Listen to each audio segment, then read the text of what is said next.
Parang nanonood ng wrestling. Ang bakbakan po ng TNT at ng Ross, parang UFC. Okay? Sakitan talagang bakbakan. No, talaga pong mix. Talaga? Action, no? Yun. Sa kabila, parang wrestling.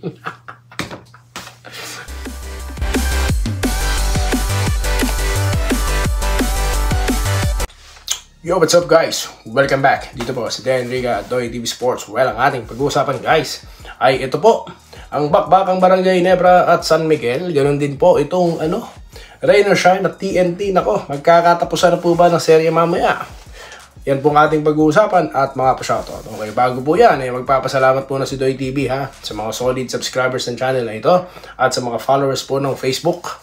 Okay, so dito na po tayo sa ating gustong topic na pag-usapan. Game 5 na po. Okay, unahin na po natin ang mainit na bakbakan po, no? Ng Ginebra muna at San Miguel. Mainit nga ba? Naulaan nyo na po ba sino mananalo, no? Well, it's either San Miguel o Ginebra yan, no? Okay, I'm sure meron namang game 6. Meron naman talaga. Bakit? Syempre, kung manalo man po ang San Miguel dito, di sila magiging 3-2. Kung Ginebra mananalo, sila magiging 3-2. So technically, kakaroon talaga ng game 6, no? At baka, inaasahan ng marami, no? Ako, inaasahan ko na rin game 7 talaga yan, no? So, di ko lang alam kung sino po yung nakatadhana ngayon, or sino po ang nakaprogram, sino po ang, nasa script, yung yung mananalo, ayun, diba yan? Yan, depende po, sino mananalo mamaya, no? Okay, kwentuhan nyo na lang po ako. Okay, good luck. Dito na tayo sa mainit na bakbakan po ng TNT naman at ito pong Rain or Shine. Okay, dahil nga po alam naman po natin na itong Rain or Shine, no? Hindi basta papayag na tatapusin na lang sila ng ganun-ganun na lang. Pero nabalitaan po natin na si Chat Reyes daw po suspendido. Anak ko po, no? Pero well, ng ating maniniwala dyan, kahit masuspindi ang coach, nakaprogram po ang plays, no? So may sistema sila, so i-implement lang yan ng magiging assistant coach or yung assistant coach mamaya, no? So tingin ko susubukan pa rin po ng TNT, no? Kung magpapatuloy po ang scoring, no, nito ni Jordan Heading, no, na mayroon daw palang iniinda ito sa likod pa nung kanyang injury, Then si Optana, wala po tayong nabalitaan kung hindi lalaro, no? Pero mukhang okay naman po siya, no? Si Pugoy, mukha po sigurong ire-ready na po yan sa susunod na round, no? Okay, talaga pong ang dami pong nai-injury dito sa TNT, no? Na pwede na siguro natin bansagan itong bagong NSD. Pwede po ba? Papayag po ba mga taga-barangay dyan? Bakit? Puro injury, lumalaban, hindi nagpapatambak, di ba? Hindi, trademark po ng Ginebra ang NSD, no? So, talagang dito sa TNT, talaga po kasing meron silang gustong abutin, yung Grand Slam. At yan na nga, management end, ayun na nga, nag-ready sila, nag-acquire ng players, no? Para po maabot yan, okay? So, ito na pagkakataon nila. So, I think, ibubuhos na po nila, yung kanilang 100% para talunin itong Rain or Shine at isara na ang series, no? Dahil nga po nagmamadali sila. They're not talking about long series, no? Sa kabila, yun lagi ang topic, yun nga, mukha nga yata long yun. Pero ganun pa man, abangan po natin kung sino mananalo, pag-uusapan natin right after. Shoutout na po tayo guys. Okay, wala po tayong masyadong gustong pag-usapan dyan, no? Dahil wala po akong predicsyong ilalabas. Okay? Mahirap na, Makukuryente si Doy TV. Alright, shoutout na po tayo, Dito po tayo kay Ronnie Despi. Okay, boss, good morning. Totoo ba? Topic Robinson, coach ng Converge. Sana totoo. Well, di po natin alam, no? Wala pa po tayong nababasa sa legit source. Kung meron po, karaka-raka, update ko po kagid kayo, sir. Salamat po. Dito po tayo kay Tarso Paramo. Kapag nanalo mamaya Ginebra or sa next game nila, alam na natin kung ano ang ginagawa ng CMC. Bakit po? Kayo na lang po ata hindi nakakalam. I mean, well, di natin alam, no? It's everybody's ball game, guys. Pwede pong Ginebra, pwedeng San Miguel, no? Depende yan, game 5 pa lang naman, Di ba long series yan? Dito tayo, sa kanya ulit, kay Sir Tarso Paramo.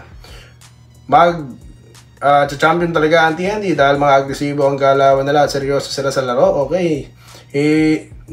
Hindi katulad ng Ginebra, maayos lang kapag maayos lang daw lalo nga kapag naghahabol sila, pero kapag lamang sila, puro daw pa-cute. Nako po, matindi yan sir Well, alam nyo po guys, no, yung serye na yan, to be honest with you, wala na talaga akong gana.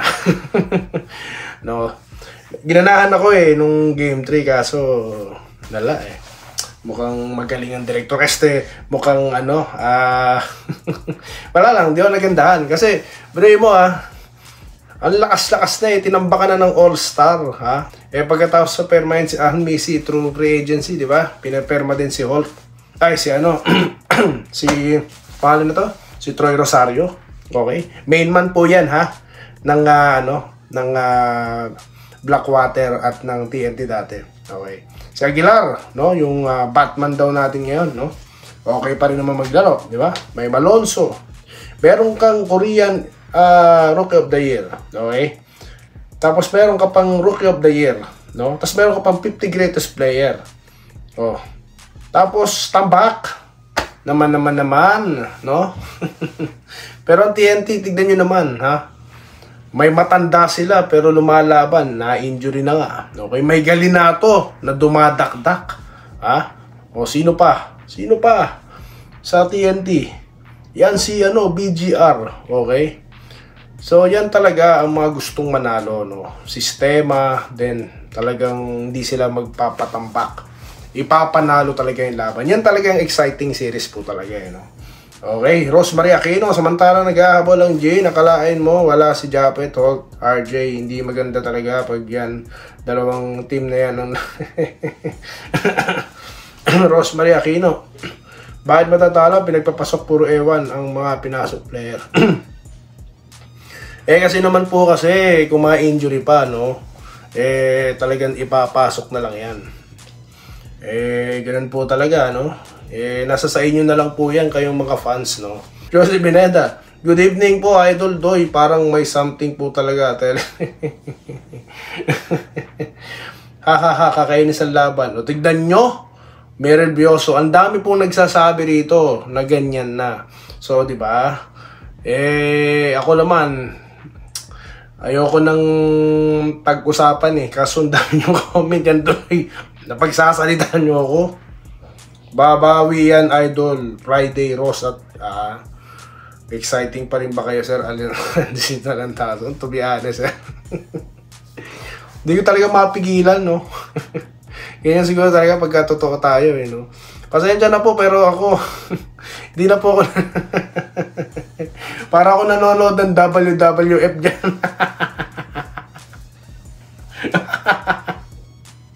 WWF pa? Wala na palang WWF. Ano ba? Ano yun? Yung wrestling ngayon? WWE na ba? Parang nanonood ng wrestling. Ang bakbakan po ng TNT at ng Ross, parang UFC. Okay? Sakitan talagang bakbakan. No? Talaga pong mix. Talaga? Action, no? Yun. Sa kabila, parang wrestling. Alam niyo yung inakat ni Paul Bearer, tapos tatayo si Undertaker. Yan po ang tingin ko sa laban na yan. No, naku po, kaya ako tantanan nyo si Doy TV, Parang gay Ginebra ako, pero naku naman, naman. Hindi ko na may tatago talaga, pasensya na kayo guys, no. Magagalit kayo sa akin, no, pero wala akong magagawa talaga.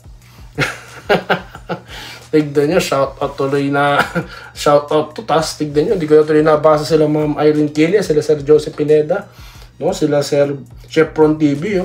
Ikaw ang humusga at anong masasabi mo sa ginawa ng team ko 3 minuto? Yan na po yung reaction ko ngayon. Yan na po ang masasabi ko, Boss Chevron. Okay?